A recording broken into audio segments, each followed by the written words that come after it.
we're going to move on to grand rounds, and we have a great panel today. We have Dr. Alan Greenwald from Astria Health, who's a clinical instructor at the University of Washington, Dr. Susan Ott, who's a professor in the Department of Metabolism, Endocrinology, and Nutrition, as well as Dr. Billy Crutcher, who's one of our fourth-year residents.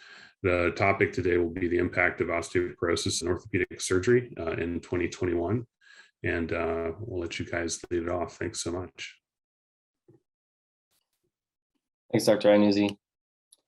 I'll get started here with my part of the presentation. Good morning, everyone. My name is Billy Crutcher. I'm one of the current fourth-year residents here at the University of Washington.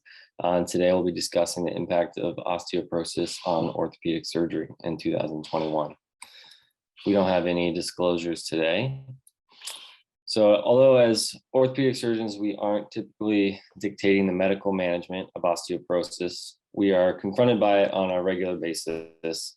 It impacts our operative planning, it compromises our fixation, it affects our outcomes, and most importantly, it has significant morbidity and mortality consequences for our patients. The goals of my portion of the talk today are to quickly review normal bone physiology and how it's altered in osteoporosis, to discuss the demographics and impact of osteoporosis, to quickly go over screening criteria and diagnostic tools, and then to introduce some of the treatments that are currently used. So as a review, bone is mainly composed of two things: type 1 collagen and hydroxyapatite. The collagen is first assembled in parallel fibers that contain natural gaps between them, where mineral deposits over time, primarily calcium and phosphate in the form of hydroxyapatite, but trace amounts of other mineral as well. Mineral makes up about 70% of the bone mass, giving bone its torsional and compressive strength, while also storing 99% of our body's calcium and 85% of its phosphate. Bone is a crucial reserve of energy and mineral in times of metabolic stress, during which resorption is increased to meet the body's needs. So this is, rather than being static in an inert structure, bone is undergoing constant transformation and upkeep with a balanced effort of resorption and formation. This animation depicts about a 1 square millimeter of cancellous bone over the course of 3 years. The shade of green represents the mineral content, which increases with time. So one role of this remodeling process is to repair small cracks that occur within the bone matrix as a result of normal physiologic loads, which starts a cascade of cell-mediated effects. We all remember that osteoclasts resorb bone and the osteoblasts produce new bone, but these two cells and many more work more in concert than they do in opposition. So Dr. Ott was kind enough to lend me the following animations that I think illustrate this process very well. To briefly set the stage, green is mineralized bone, the white is the bone marrow space, and the top right is a capillary with yellow cells that become osteoclasts. On their surface is the receptor rank, and then the red cells are stromal cells that will become osteoblasts, and within the bone matrix there are osteocytes, which express sclerostin, which inhibits this whole remodeling process and keeps bone in its quiescent state. So at baseline, the sclerostin is inhibiting the stromal cell. And when a small crack occurs in the matrix, the nearby osteocytes undergo apoptosis and secrete growth factors. This causes the lining cells to detach from the matrix and fuse with the nearby capillary.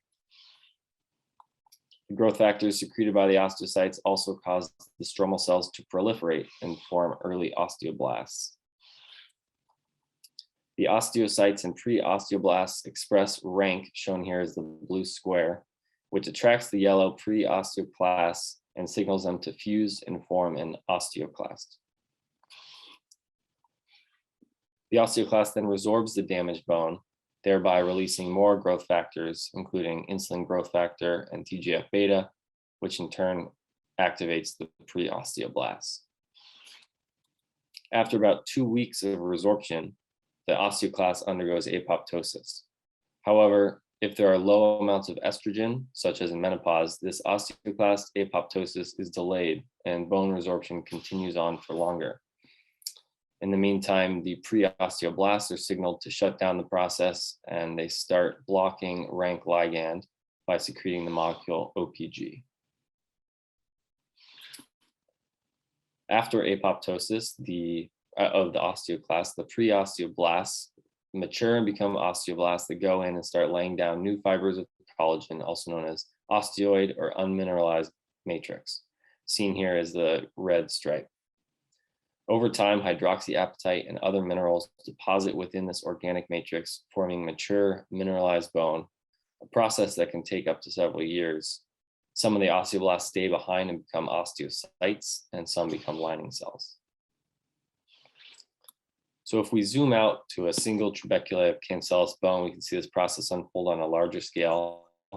The damage occurs, then the osteoclasts come in to resorb bone, followed by the osteoblasts laying down osteoid, followed by mineralization that increases with time. And here we are back to our original video. Again, the red is the unmineralized osteoid being laid down by osteoblasts, and the cavities are formed by the osteoclasts. And as long as the resorption and formation remains balanced, the bone maintains its overall structure and density. Now in menopause, there is a rapid loss of estrogen, so the osteoclasts live longer and resorb deeper cavities, which can now perforate and segment these small trabeculae. The loss of these interconnections weakens the bone on top of the loss of bone mass, because there is less load sharing amongst these trabeculae, and this is referred to damage to the microarchitecture of the bone.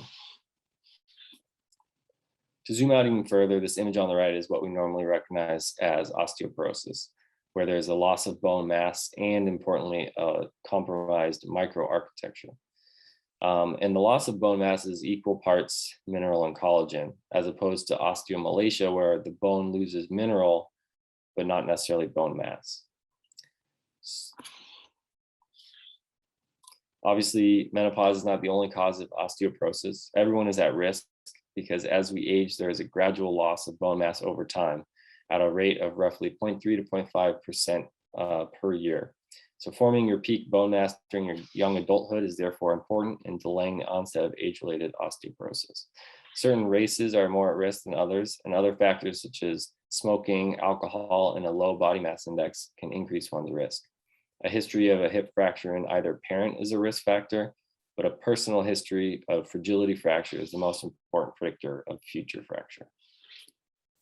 Technical definition of osteoporosis is a T-score of minus 2.5 or less on DEXA scan, which is a measure of bone mineral density. Bone mineral density is an important component of bone health, but it's not the only aspect, and there are several others of aspects of bone health that can lead to fragility fractures, such as brittleness, altered repair mechanisms, accumulated microdamage, or as we saw before, a compromised microarchitecture. Also, we know that osteoporosis has a very high bone mineral density, but also has an increased risk of fracture. Just so that bone mineral density is not a perfect measurement, but it's the best surrogate that we do have for predicting fragility fractures, as most of these other features can only be measured on bone biopsy, which is obviously not a viable screening method. So secondary osteoporosis refers to a loss of bone mass due to another cause, of which there are many listed here, including hypogonadism, diabetes, COPD, rheumatoid arthritis, not to mention a long list of medications that can cause bone loss, including corticosteroids, chemotherapy, SSRIs, and even proton pump inhibitors. Thus, working up a patient for osteoporosis and ruling out these secondary causes can require extensive history, physical, and lab work, as well as clinical experience. Overall, osteoporosis is extremely common, affecting about 44 million Americans, with about 2 million fragility fractures per year in the US, a number that's expected to increase to 3 million in the next 4 years.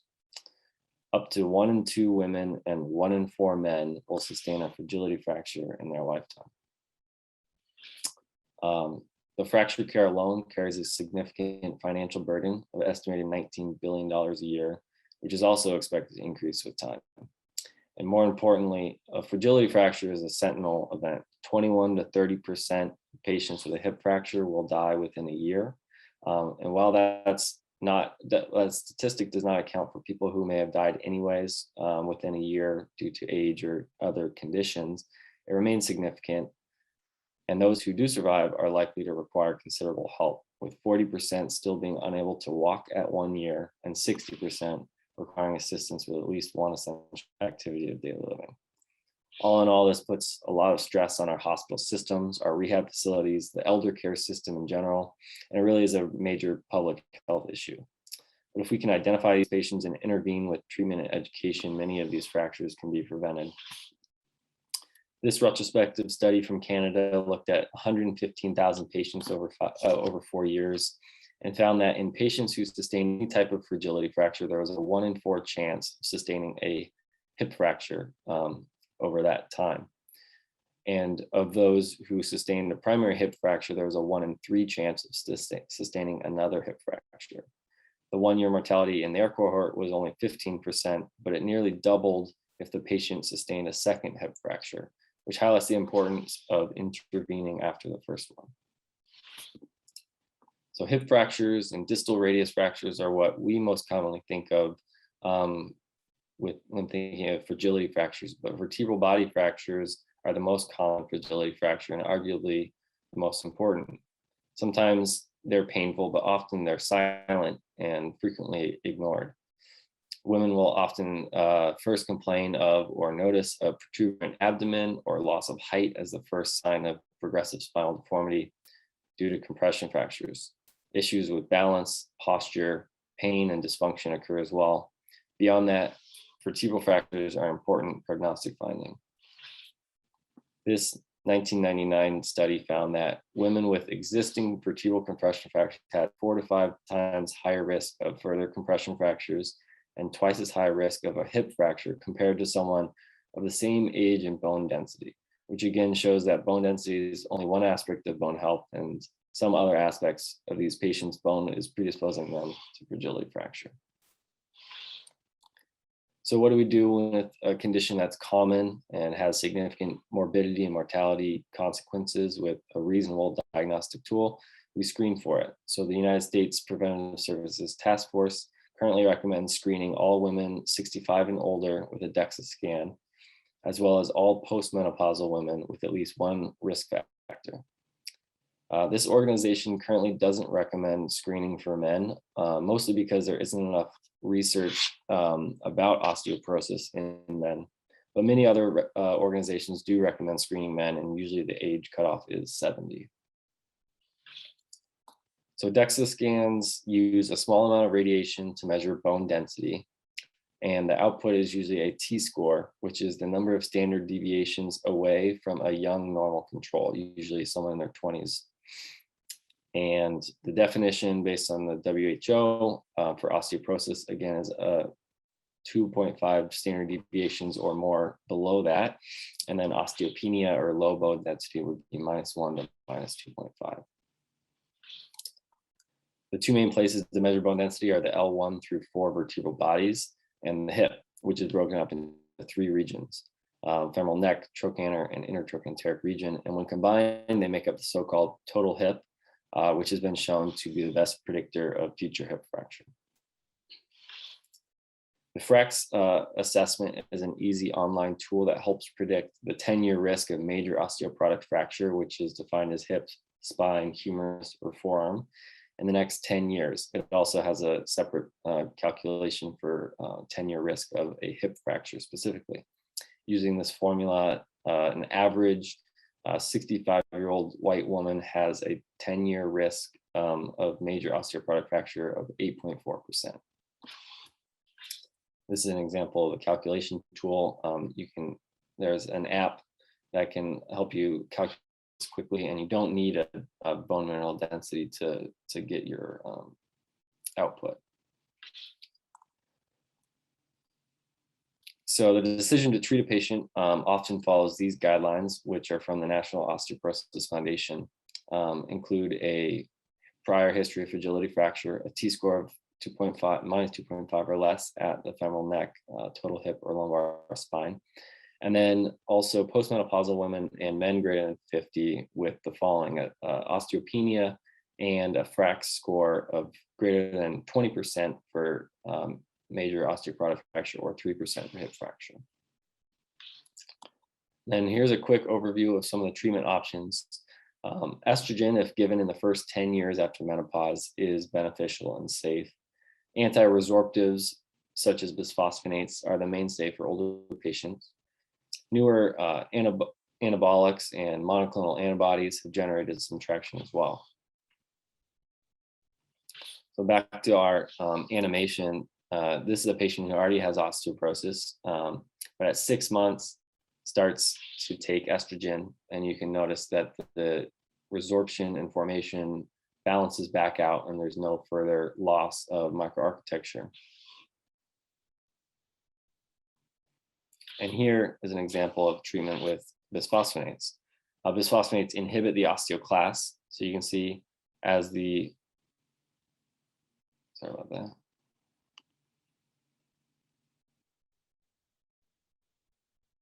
At 6 months, as the osteoclasts become inhibited, the resorption stops altogether, but so does the formation because it's all part of the same remodeling process. The bone becomes denser and with ongoing mineralization, and also accumulates damage and eventually becomes brittle. That brings us to atypical femur fractures, which we're all familiar with. Bisphosphonates have proven to reduce the risk of fragility fracture in the short term, but that benefit ceases to exist beyond 3 to 5 years. And as this 2020 New England Journal study showed, there's a significant correlation between long-term bisphosphonate use and atypical femur fracture, with a hazard ratio of 43 when taken for 8 or more years. The FLEX trial published in JAMA in 2006 randomized patients to stop or keep taking alendronate after 5 years, and found that there was no difference in the risk of fragility fracture, even in the subgroup who had a T-score of minus 2.5. So after 5 years with alendronate, at least, there seems to be no further benefit for the patient to continue taking that medication, and a significant increase in risk of atypical femur fractures as the years go on. So in conclusion, bone remodeling is a balanced process of resorption and formation that, when disrupted, can lead to poor bone health. Osteoporosis is very common and only becoming more so. Fragility fractures are a major issue for healthcare in general, and orthopedics in particular, as they become our patients. Bone mineral density isn't the whole picture of bone health, but it is the best we have for screening. And treatments are effective, but must be prescribed with caution and good long-term follow-up, or else atypical femur fractures or other complications can occur. Now I'd like to hand it off to Dr. Greenwald. Good morning. Let's see if I can get this to show. All right. Thank you. Good morning. I'm Alan Greenwald, and I have no financial disclosures. I'd like to take the opportunity to thank Howard Chansky for asking me to present this topic. And I'm honored to talk to you virtually from the east side of the mountains today, where it's also rainy. Thanks, Billy Crutcher, for providing an excellent groundwork on this topic.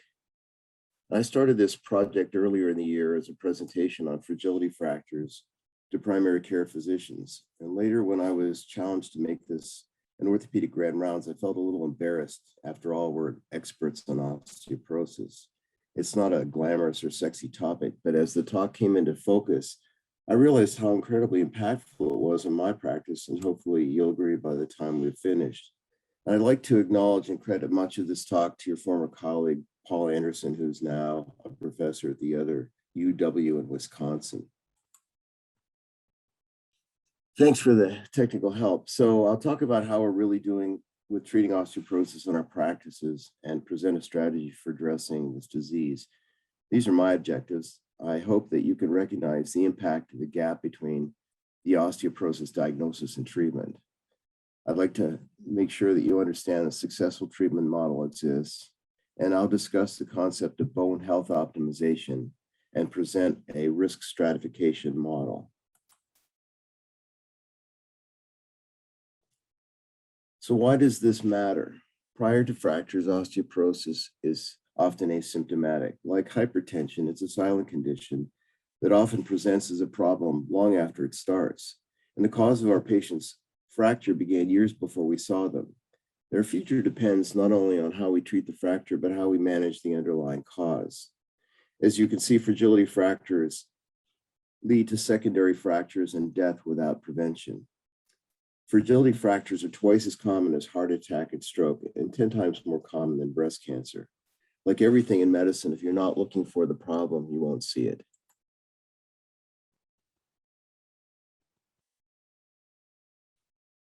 I'm certain all of you are brilliant at managing the osteoporotic patient's problem, but challenge you by asking if you're really addressing the underlying condition. I believe the sensitivity of most orthopedic surgeons, including myself, to manage osteoporosis is woefully low.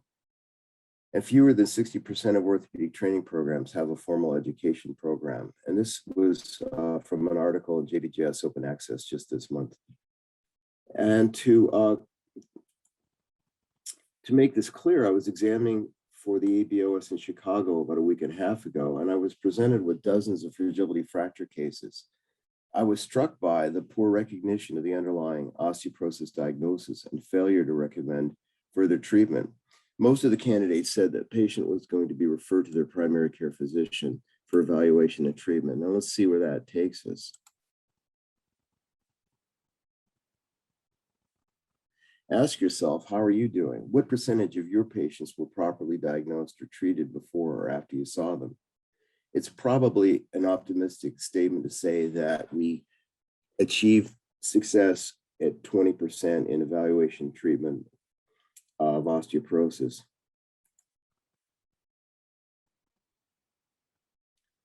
Let's look back at the beginning of the century when the bone and joint decade was proposed by the first President Bush. This article was published in 2014 by a very reputable group. They looked at 130,000 men and women with low energy fractures. In the year following the diagnosis, only 1 in 5 women and 1 in 10 men were ever treated for osteoporosis.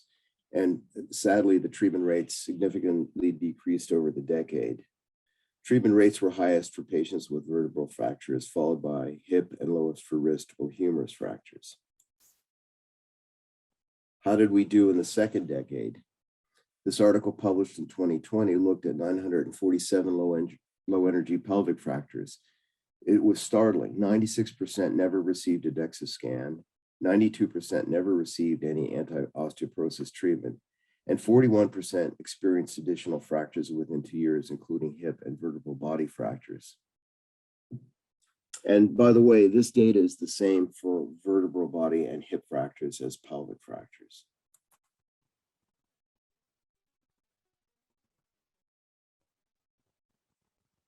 We can do incrementally better, as evidenced by this Danish study, which reduced the gap from 85 to 79% in 2014. And they talked about barriers to providing treatment and evaluation for their patients, and including inefficient coordination of care, lack of knowledge by providers, poor patient compliance, and tolerance to treatment. I think this is probably our typical hands-off problem of handing off the patient from one specialist to another. And I've heard this miss rate called the orthopedic Bermuda Triangle.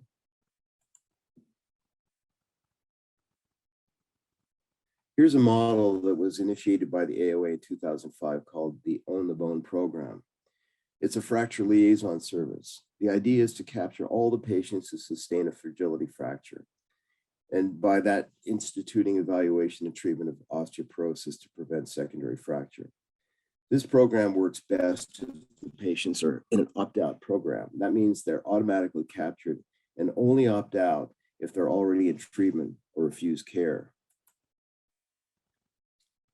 And these are the players. You need a physician champion, an FLS coordinator, and a nurse navigator.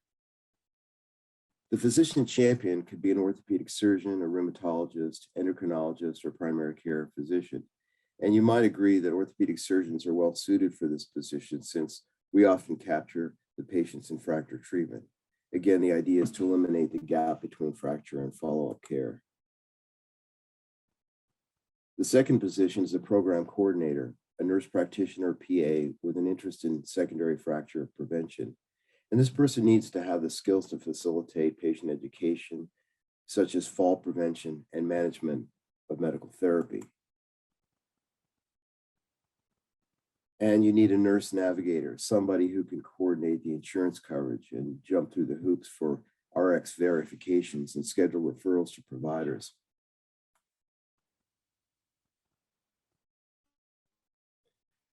So if there's an opportunity to partner with your hospital or a major group, here's some good talking points. In addition to providing higher quality care for patients, it can pay for itself. And this is especially true if the patient is insured in a bundled care or Medicare Advantage program. The hospitals or clinics can charge for visits, imaging, and labs, and this can increase the participation rate to 80%. Here's what the data looks like when a program's in place. This was AOA published data, and 32,671 patients at multiple sites were evaluated. And with an FLS program in place, 73% of patients were recommended treatment, 12% initiated care, and the most likely conditions to result in treatment were sedentary lifestyle and hip fracture. I'll now pivot away from low energy fractures and point out a concept that's relevant to our elective practices. And some of you may have read this article by Paul Anderson's group in JBJS in 2020 on bone health optimization.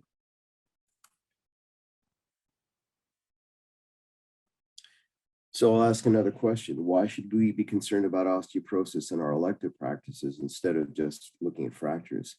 Well, we know that osteoporosis is common in patients over 50, most often the same candidates for joint replacement and spine surgery. And we know improved bone health leads to better outcomes, lower costs because of fewer complications such as revision, infection, and fracture. Most of us perform cementless hips, and now we're starting to do uncemented knees. Spine fusions are common. We do osteoporotic fracture treatment, and there's a greater burden of revision arthroplasty. And I'll talk about arthroplasty patients having progressive bone loss. We're seeing higher incidence of periprosthetic fractures, especially patients with a history of a prior fragility fracture. Did any of you read these articles in the web-based longitudinal assessment recertification exam? Both showed that there is a higher rate of failure due to fracture using cementless hips in patients over 75. So going back to my experience in Chicago, in 3 days of examining, I didn't see one single case of a cemented stem in a hip fracture patient. And unfortunately, I did see a number of femoral shaft fractures and complications often leading to early demise.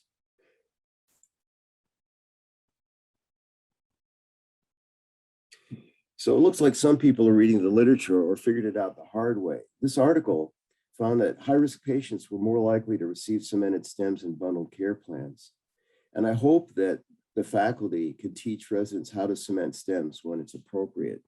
So we keep learning, we keep teaching our physicians how to manage these patients. Let's see what happens when we look back at our arthroplasty cases. This is a study of 268 patients who had already had their hip replacement, and they were evaluated with DEXA scans. It turns out 18% had osteoporosis with t-scores less than -2.5. 41% had osteopenia, and 73% were previously undiagnosed. This is disconcerting if the patients had uncemented stems. If you believe this is only a problem with hip arthroplasty, look at this data. In a systematic review of 6 databases, they showed a rapid and significant 15% decrease in femoral bone density in the first 6 months following a total knee. So it's clear the patients we're operating on are not getting stronger bone with time. And this is probably contributing to the risk of supracondylar fractures in our total knee patients. So how do we mitigate the risk of osteoporosis on our elective practices?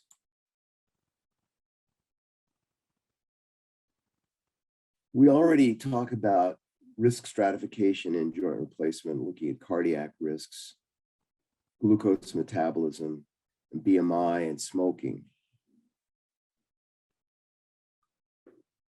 It's now time to look at and recognize risk stratification for osteoporosis in our elective practices. So how do we do this? Here are 4 simple screening questions.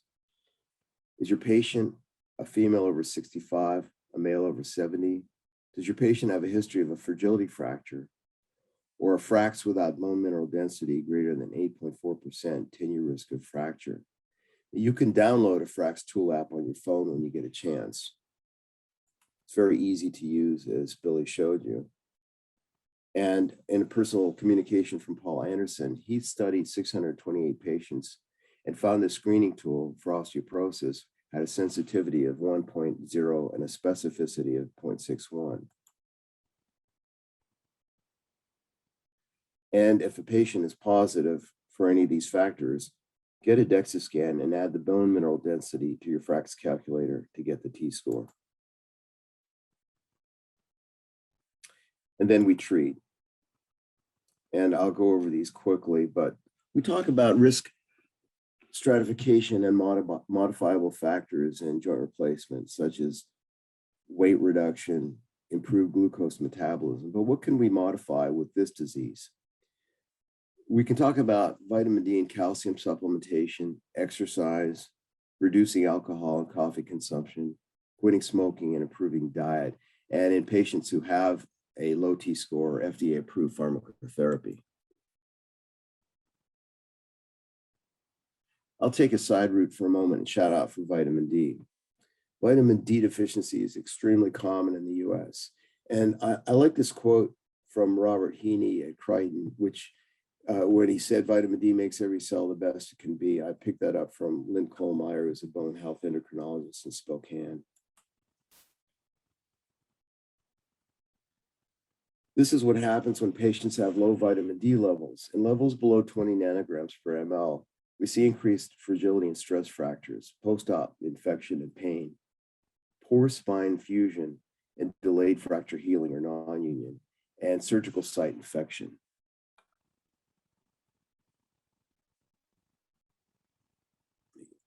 Excuse me.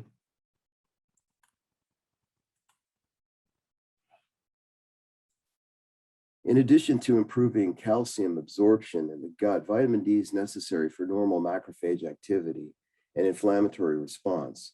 It may reduce the risk of infection, and 65% of arthroplasty patients have low vitamin D levels. This article really captured my attention. There were 2 cohorts of vitamin D deficient rats placed in a prosthetic joint infection model. One cohort was rescued with a single dose of vitamin D and the bacterial burden plummeted. And the editorial in this article was fairly cute. It presumptuously claimed that vitamin D may prevent surgical site infection.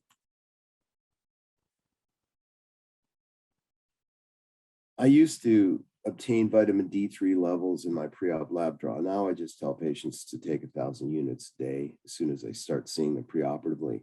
In fact, I preach vitamin D and calcium supplementation to almost all my patients now.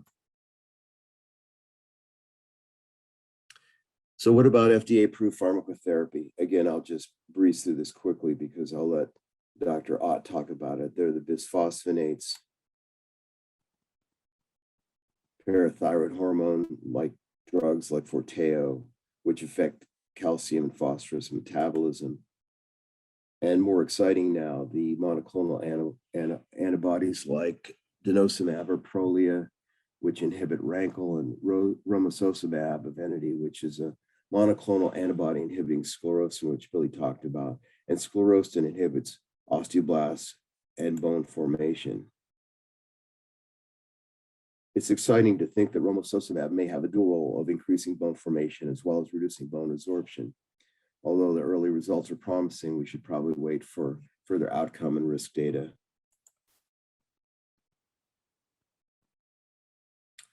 So we can reduce the incidence of revision surgery in spine and reconstructive cases with treatment. We know that bisphosphonates lower implant revision rates, and there are several articles that talk about this. The good news is that if your patients are already on bisphosphonates, they can be resumed post-operatively safely because they don't prevent fracture or fusion healing.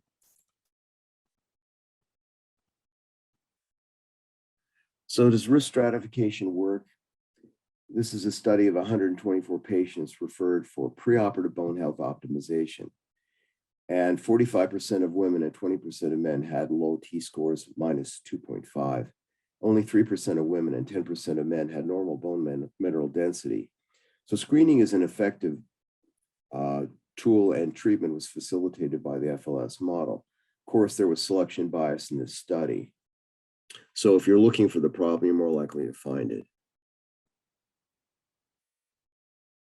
So let me put this together as a treatment strategy. Last month, when Nick gave his talk, we had a lively discussion of how orthopedic surgeons love their classification schemes. And here's another one that I credit to Paul Anderson again. I don't think it's yet validated. The patients are categorized as normal, intermediate, high risk, and very high risk based on their T-scores and their FRAX scores, and whether they had a history of a recent osteoporosis or fragility fracture. So if you have a patient who is a normal or intermediate, you can modify their risks by supplementing vitamin D and calcium. You can propose lifestyle changes and proceed with surgery.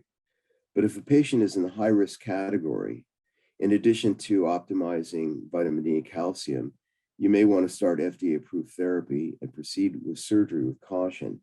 And what I mean by that is, I think that's the patient you need to consider doing a cemented stem, or definitely cementing the knee replacement. In patients who have very high risk, I suggest that you get a metabolic consult, start pharmacotherapy, and delay the surgery for 3 months. Now, this classification scheme hasn't been validated to my knowledge, and it may be simpler to combine the normal and intermediate risk groups because you proceed the same way. So this may change with time.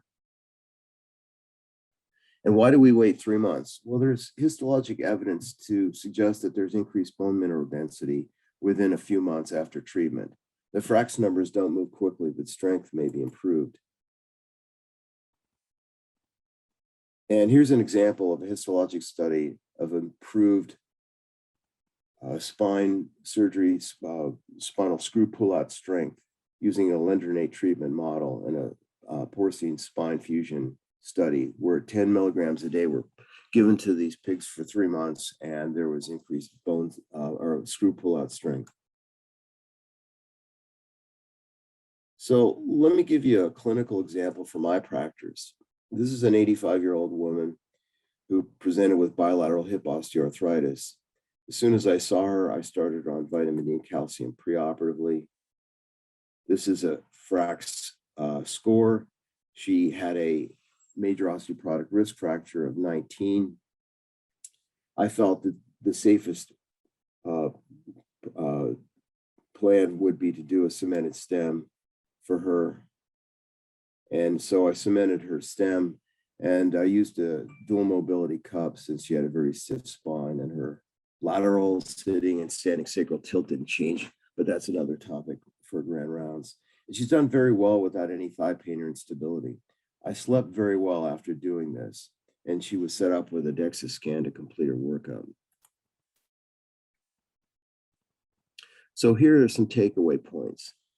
Screen your patients, at least ask if they ever had a fragility fracture, and optimize them with vitamin D and calcium preoperatively. Thank you very much, and thanks for your attention. I have an extensive bibliography after this, and whoever curates this talk should be able to help you access it later. I'll turn the talk over to Dr. Susan Ott now, who can discuss treatment algorithms with an endocrinologic approach to management. Thank you.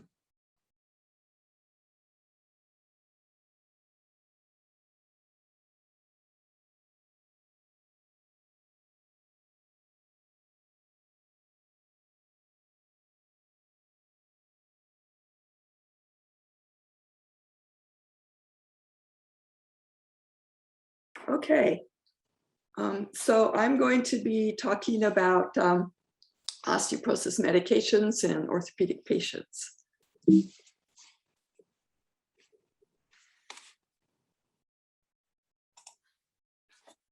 And this is what I'm hoping to cover in a few minutes, is the physiologic effects of the bone and anabolic medications.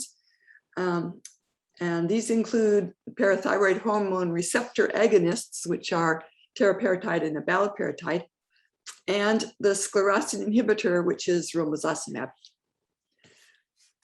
We're also going to talk about which medicines should be used after surgical repair of an osteoporotic fracture and when you should start treatment. And do anabolic medicines improve fracture healing or non-union? And finally, optimizing bone strength prior to elective surgery. So I'm going to follow up with two of the same kind of slides that Billy showed you, and show how different they work. And this is teriparatide. And this goes pretty fast, so you have to watch for it. What you're going to see is that you're going to have a very increased bone resorption and also an increased bone formation. But the formation will win, and there's more formation than resorption, at least for the first year, so that you actually end up with more bone.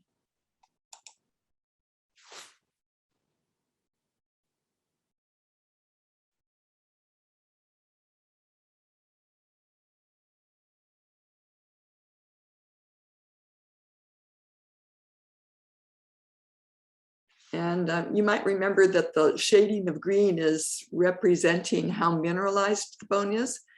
So one of the important things is, although we have more bone, there's not as much mineralization in it because it's very fresh bone.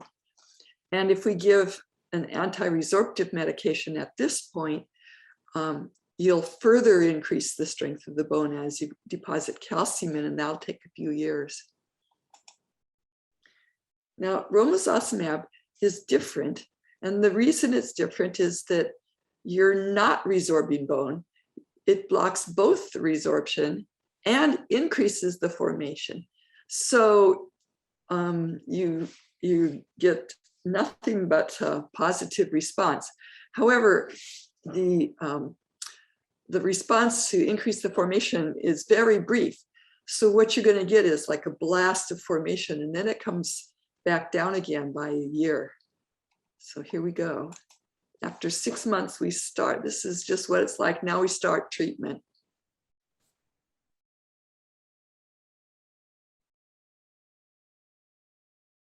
And so you can see you actually have more bone. And you have to make a plan what you're going to do now, because the Romo is no longer going to be anabolic. You develop a resistance to it. So teriparatide has caught the interest, I think, of a lot of people in orthopedics, and for good reason, because you're actually building bone and it can help to heal things. But I have to put some cautions in, because it can be a little tricky and it can be dangerous. And I'm glad that, that there's a recommendation to refer the patients to somebody who's had more experience with them, and unless you want to spend a lot more time taking care of this, then you wouldn't have enough time to do your surgeries. So here's a list of the precautions. It can cause hypercalcemia and hypercalciuria. And so you can't start it on anybody if they have a high calcium or a high vitamin D. And I might call out the vitamin D, although that's very important. It's also a fad right now, and people are over-treated. So 1,000 a day is going to be all you need. And if you're coming in on 5,000 units a day, you can have high calcium and a very high risk of kidney stones if you then add teriparatide to that. And speaking of kidney stones, I usually check a 24-hour urine calcium beforehand so that I don't give my patients a very painful side effect. It also can cause gout, so you need to be mindful of the uric acid. And if you already have hyperparathyroidism, then you should be treating that directly. and maybe send it to one of your general surgeons instead of giving them parathyroid. It does cause osteosarcoma in rats. And so we don't want to use it in patients who have a high risk of malignancy or history of radiation therapy. The good news is that it's been on the market for about 20 years now, and there does not seem to be any epidemiologic evidence that it's causing osteosarcoma in humans. But that also might be because we're careful not to give it in people who have high risk. The patients do need to give a shot at the same time every day. So this drug has to be used in a patient who's compliant or who has a caregiver who can do it. And if you give this medicine on a different kind of schedule, sometimes the morning, sometimes the afternoon, it can actually be counterproductive. And the only reason that this medicine is anabolic is that we're giving it on this daily schedule. And finally, after discontinuation, the gains will be lost unless followed by an anti-resorptive treatment. So deciding to use this, you have to have a long-term point of view. Now, Romosozumab is, as you would expect from the way that it works, it gives you the best improvement in the bone density. And you can see this was one of the phase 2 studies that actually showed it the best here, that they compared in a randomized fashion for 1 year, placebo, alendronate, teriparatide, and here's Romosozumab at the spine. And we have seen some pretty amazing improvements. I think the highest ones, I've seen several now who gained 20% at the spine with this medicine. And the total hip also goes up. So what are the downsides? Well, there is some uncertainty about the effects on the cardiovascular system. And the FDA has approved it if the patient has not had an MI in the last year. In one of the studies that was done in osteoporosis, there was an increased risk, but it wasn't very much. It went from 1.5% to 2.5%. And the FDA took a whole year analyzing all of the data and actually concluded that there wasn't a statistically significant increase. Now, there's various arguments about whether or not this is by chance, or is there a mechanism by which it could hurt the vascular system? And this gets fairly complicated, but Romosozumab works by blocking sclerostin, and sclerostin works by blocking a pathway called Wnt signaling.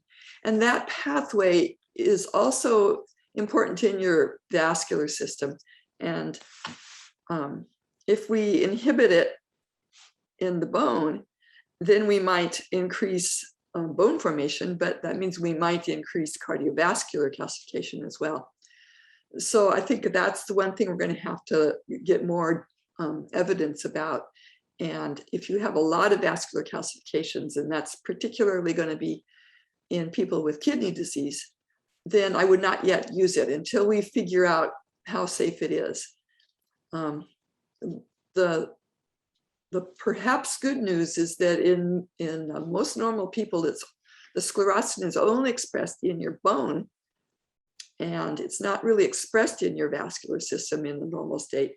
So we may be able to use it even in people who have some renal disease, but we don't know yet. Another thing to state is that the bone density gains are lost unless you follow up with treatment after a year.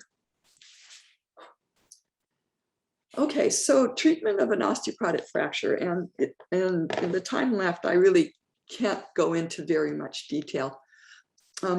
But currently, most patients who are treatment naive will be started on a bisphosphonate. And this was the high-risk group, or the third group that Dr. Greenwald had. So in the future, as we get more experience, we may be using Romosozumab even on the ones who haven't previously been treated or who are only at the moderate risk. And for older patients, the zoledronate is the one that I actually think is going to be the most effective, because it's very long-lived. You can give one dose and it's going to last for about 5 years. And there's no problem with compliance. So for an older person who's going to have trouble remembering how to take the alendronate and will start for a few months and then stop, it obviously will not work if you're not taking it. Now, there is some controversy about when to start. There was a very good study of hip fracture patients where they were randomly given a zoledronate or placebo.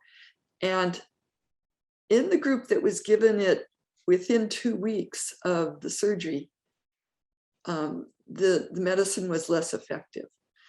And there have been other studies that have looked at other ways of doing it, but and they don't think that that is true. But I still think that the randomized clinical trial data is going to be more believable than any other kind of way of looking at it. Also, these drugs will really lower your calcium. And it's extremely frequent, especially in your older patients, to have low calcium after the surgery. I see it all the time. The calcium's often down in the 7 range. And so it would be not a good idea to start it when you're unstable right after surgery. So my personal opinion is that the best time is at the 6-week follow-up. And if you have a liaison service, which I think we have one at Northwest, and that's what they're trying to do is catch them at the time they come back for their follow-up, and then you can give them a dose of zoledronate, and you will really have a reduction in the risk of another fracture. But unfortunately, there's not enough of the liaison services in this country that we're not using this approach that actually has been shown to be effective. And finally, in patients who've already been taking over 5 years of bisphosphonate, we don't want to use this approach. And as Billy showed, they're going to be at risk of getting brittle bones with a different kind of fracture. And so those are the patients that we should switch over to anabolic drugs. Now, there's a lot of question about fracture healing with teriparatide. And so I actually did a kind of visual meta-analysis here. There's all of these different studies and all of these different kind of fractures. And I just tried to make it yes or no. Did it shorten the time to union? Did it improve the functional outcome? And as you can see, the studies here with the most patients didn't really see much effect on union, but a lot of studies did see that there was, a shorter time to union, and that was a better outcome. And then sometimes even sometimes they saw a functional outcome that was better. They had some of the good studies better timed up and go test. So I think that we may be wanting to use teriparatide a little bit more often in our post-op patients who are at that very high risk category, and perhaps even in the medium high risk category.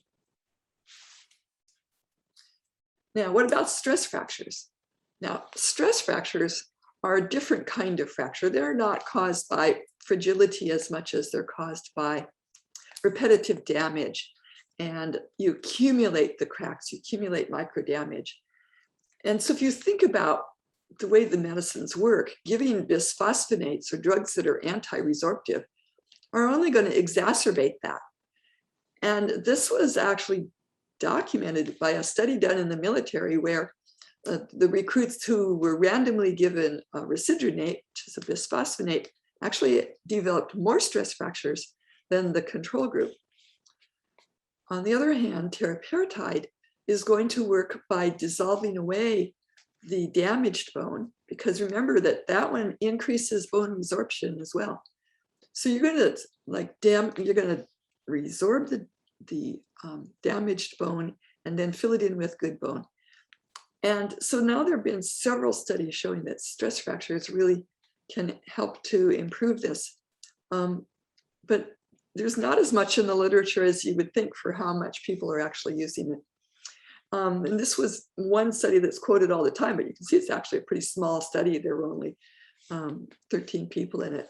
But they did show that the improvement, which is meaning that you're going down, the MRI is getting better between baseline and 8 weeks, and 0 was completely healed, that there were more people who improved on teriparatide than on placebo. I think where we're seeing this a lot is in some of the professional athletes, where even a few weeks can make quite a bit of difference. Another question that comes up is, what about non-union? And this is a report of all of the studies I could find, and almost all of them are just a single case report, and that's all the gray numbers. The colored ones had more than one patient, and one study actually had 32. But if you put them all together, you can see that they looked at all different kinds of bones, and a systematic review showed that there's many cases that show that teriparatide could be a safe treatment for non-union, and they need some better level 1 studies. Okay, and finally, what about Romosozumab in fracture healing? This is too new. It's a brand new drug, and we don't have very many studies, but there was one which actually didn't show much benefit. They did two studies. One was looking at the hip and the other was looking at other fractures. And the radiographic healing score really was the same with Romosozumab as with the placebo. And it didn't speed things up, but it's possible that it's just that the patients were healing their fractures anyway. And also maybe the fact that Romo doesn't increase the bone resorption first would mean that it's maybe not the best idea for fracture healing, but it is for getting somebody ready for surgery. And I'll end with this slide of a very high risk. Is a patient who already had a fracture. She wasn't a very compliant patient. She wasn't even sure if she was taking or how long she'd been taking the alendronate that she was prescribed after this first fracture. And then after her operation, you can see what happened. Now she's got 2 more new fractures. And so she was referred to me prior to revision surgery, which she needs because of the very real concern that it's not going to work unless we can strengthen her bones. So this is the kind of patient that we have currently put her on Romosozumab. And we're trying to hold off her surgery for a year to get the benefit of that drug as much as we can before she gets her operation. And with that, my time is up.